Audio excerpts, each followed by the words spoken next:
நட்புகளே, உறவுகளே, நியாயக்காரன் மீடியா நண்பர்களே, டெல்லியில் போராடி வரும் போராட்டக்காரர்கள் அந்நிய நாட்டு கைக்கூலிகளா அல்லது இந்த போராட்டக்காரர்கள் தீவிரவாதிகளா? மோடி ஆட்சியை கவிழ்க்க அந்நிய நாட்டு சதியா? நல்லாட்சி நடத்தி வரும் பிஜேபி கட்சிக்கு களங்கத்தை ஏற்படுத்தி தீய சக்திகள் ஆட்சியை கைப்பற்றுவதற்காக நடைபெறும் முயற்சியா? அப்படியானால் இந்த போராட்டத்திற்கு தலைமை தாங்கும் தலைவர்களெல்லாம் அந்நிய நாட்டு கைக்கூலிகளா? இந்த போராட்டத்தில் இருக்கக்கூடிய உண்மை என்ன? இந்த போராட்டம் ஆட்சியை கைப்பற்றுவதற்காக நடைபெறும் அந்நிய நாட்டு சூழ்ச்சியா அல்லது நீதிக்காக களமிறங்கக்கூடிய உள்நாட்டு மக்களின் புரட்சியா?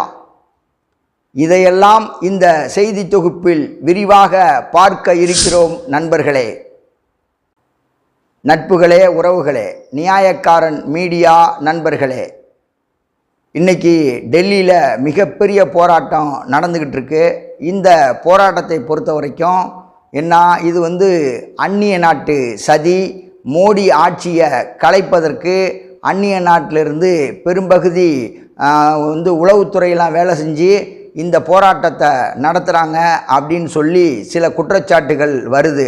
அந்த குற்றச்சாட்டுகள் உண்மையா அல்லது பொய்யா, இது எந்த அளவுக்கு சாத்தியம் அப்படிங்கிறதையெல்லாம் இந்த செய்தி தொகுப்பில் நாம் விரிவாக பார்க்க இருக்கிறோம்.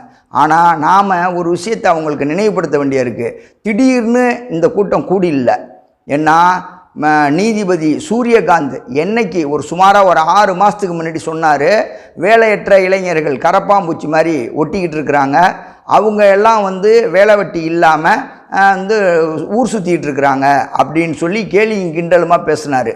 அன்னையிலிருந்து இந்த கரப்பாம்பூச்சி அப்படிங்கிற இந்த கட்சி செயல்பாட்டுக்கு வந்துருச்சு. சுமாராக 6 மாதமாக இது செயல்பாட்டில் இருக்குது. இது இல்லாமல் இந்த கட்சியை உறுப்பினர்கள் அதிகமாக ஆனதுனால மத்திய கவர்மெண்ட்டே முடக்கிறதுக்கு முயற்சி பண்ணிச்சு. அதை முடக்க முடியாததுனால இந்த கட்சி மேலும் மேலும் வளர்ந்து வந்துக்கிட்டே இருக்குது. இளைஞர்கள் கூட்டம் பெருகிக்கிட்டே இருக்குது.